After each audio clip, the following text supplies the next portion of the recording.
Because I believe that the only thing you are ever always in control of is your focus. So many factors in your life are beyond your control. But one thing you can always control, if you learn how to do it, and if you're committed to it, is your focus. I think that many relationships fail not because of a loss of love, but because of a loss of focus. That would be one of the reasons that a church fails as well while we're at it, is that you lose your focus when you stop caring about what God cares about. God will no longer back you in your endeavor. And so sometimes what we call failure is really just broken focus. It's the reason why the passion that exists in some parts of relationships when it's getting started tends to leak and you wonder where it went. It wasn't necessarily that you lost the love, you lost the focus.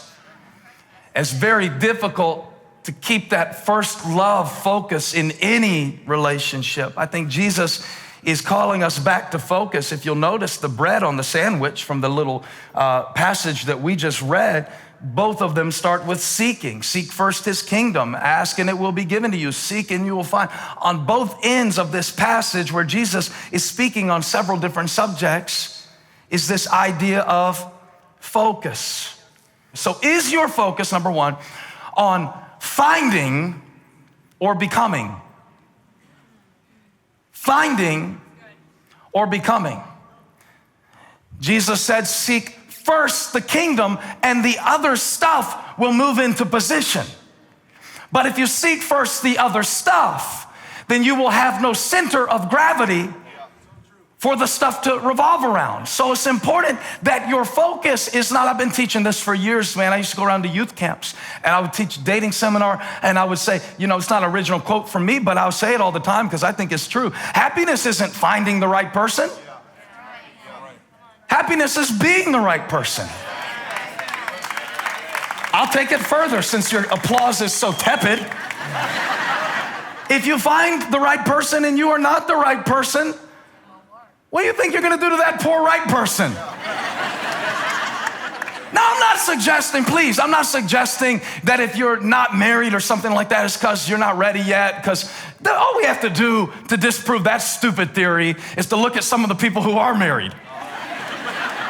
So married doesn't equal ready, okay? I could offer you many examples of that, starting with myself. But what I am saying is that it is important to God. It's as important to God that you have the right people in your life, but the only way you're gonna have the right people in your life is if you will be the right person in your heart.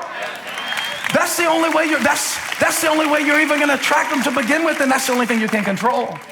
I can always control whether this person comes into my life, but I can control the kind of person that I am. You know how you have little memories from your childhood that are so random that you wonder how they're still up there from all these years, and you kind of wish you could delete them because honestly you need that space for more important things like your children's names and stuff that you forget sometimes. But I had a memory, I don't know why. I remember in 6th grade they gave us the Berkeley County writing test. I remember the prompt of the Berkeley County writing test when I was in the 6th grade, almost word for word. Pretend that you are on an adventure, or they called it a journey with your friends. And on this adventure or journey, you come across a valuable, unusual object. Describe the object. A couple weeks later, the teacher walked in with all of our writing tests and made an announcement. She said, I've never had this happen before in however many years of teaching, but every single one of you failed the Berkeley County writing test. We laughed. She said, it's not a joke. She said, you wrote beautiful essays.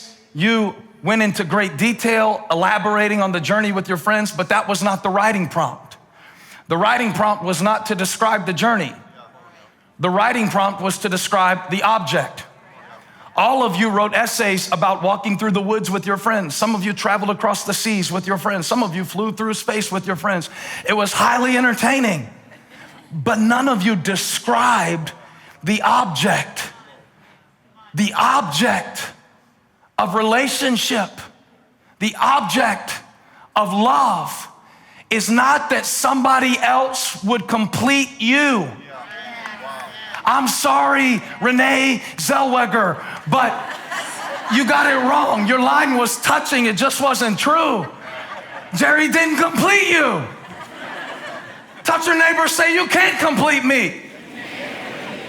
See, we teach this stuff. No wonder single people have their fists up ready to fight me when I want to preach about marriage, because the way we preach it and teach it, we teach it like until you get married, your life hasn't started. I only got one question to ask you. If that's true, how can you worship Jesus?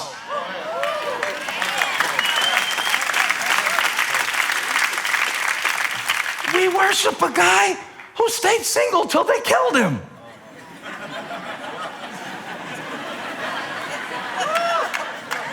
I'm not saying you have to stay single and be like, Jesus, I'm a hypocrite to say that. But I'm saying if Paul would have waited to fulfill his purpose until he had somebody to complete him, we would have 23% of the New Testament. And we teach it wrong. We teach it wrong. I've taught it wrong. We teach it wrong. In the book of Genesis, God's describing marriage. He's talking about Adam and Eve, and he says that, the man shall leave his father and mother and go be with his wife, and it says that the two will become one. Let me tell you what it doesn't say. It doesn't say the halves will become whole. But yet we teach it and we treat it and we expect it like the halves are going to become whole.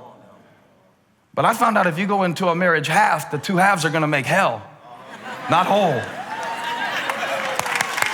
It's great preaching, Pastor Stephen. That's very true, Pastor. Is it what you can control, which is what God is doing in your life, or is it finding, You got to find a woman, then you got to find a ring, then you got to find some money. And you got to find a date to get married and a place to get married that everybody can come to, that all on the same date, working out continents, different continents, people coming together from all these different places in the world. And you got to find the dresses for the bridesmaids, something that they'll all wear and won't complain about. It doesn't look good against their skin tone. And you got to find a house and find a job and finding. Do you see the pattern here? But God said, while all of that has its place, if you will focus on becoming, remember he said the two will become one. That's the focus. What are you becoming? It's a good question to ask.